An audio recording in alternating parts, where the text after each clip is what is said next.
Pulihnya kembali hubungan baik yang sempat retak akibat tindak pidana menyulut suasana haru di rumah restoratif Justice lantai 6 Gedung Geraha Utama Universitas Trunojoyo Madura pada Kamis, 31 Juli 2025, sore. Suara menahan isak tangis terdengar lirih, menyeruak di sudut-sudut ruang RJUTM yang dihadiri anggota keluarga tersangka dan korban, tokoh masyarakat, mahasiswa, Polsek Socah, hingga pihak Kejaksaan Negeri Bangkalan. Pada kesempatan penyelesaian perkara berdasarkan keadilan restoratif itu, pihak Kejari Bangkalan menghadirkan dua tersangka yakni perempuan berinisial NR berusia 46 tahun, warga Kelurahan Bancaran, Kota Bangkalan, dan berinisial BP berumur 26 tahun, warga Desa Parseh, Kecamatan Socah. Dalam perkaranya, NR dijerat pasal 362 KUHP tentang pencurian setelah pelaku dipergoki korban membawa kabur tas berwarna hitam milik korban berisikan uang senilai Rp8.511.000 di pasar Kecamatan Socah pada 1 Mei 2025 pagi. NR kemudian diserahkan oleh korban ke Polsek Socah. Sementara tersangka BP dijerat pasal 378 KUHP dan atau pasal 372 KUHP tentang penggelapan. BP meminjam sepeda motor korban namun malah digadaikan pada 24 April 2025 malam. Antara tersangka BP dan korban masih memiliki garis hubungan keluarga, yakni sepupu.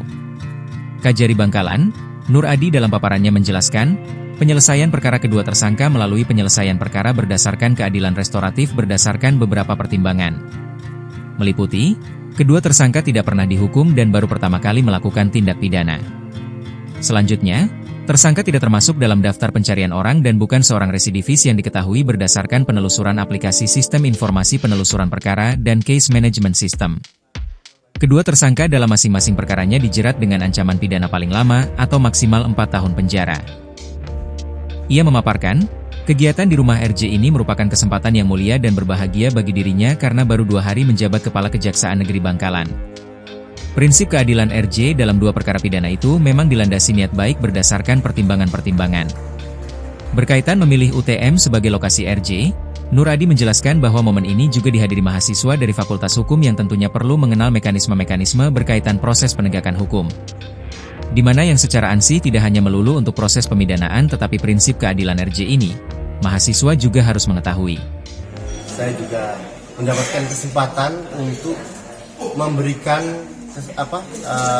semacam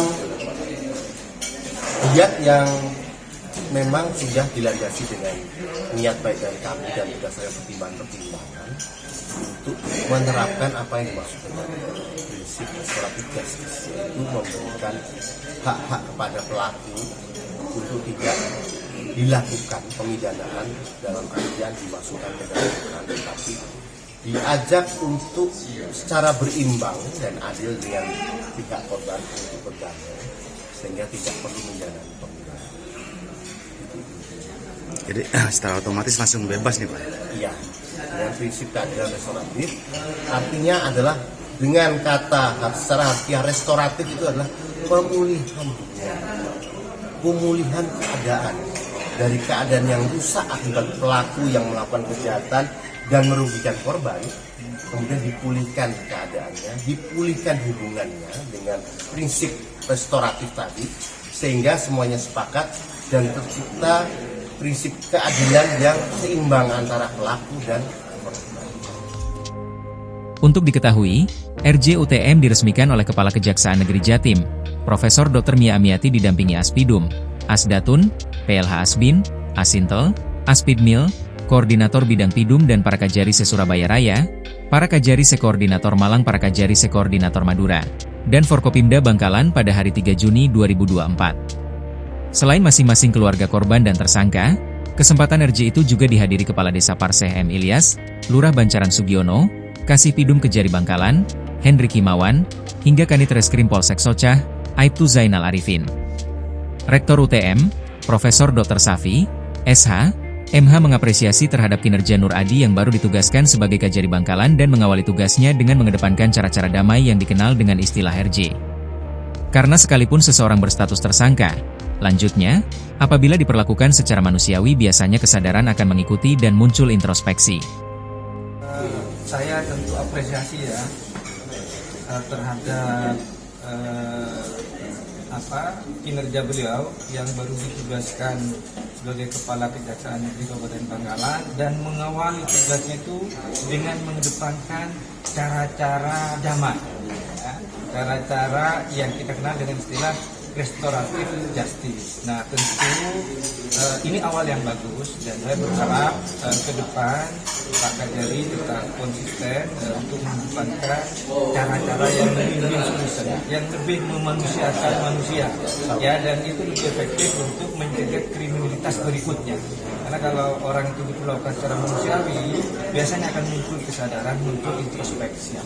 Ya, tentu tetap harus mengedepankan kepentingan umum dan peraturan perundang-undangan.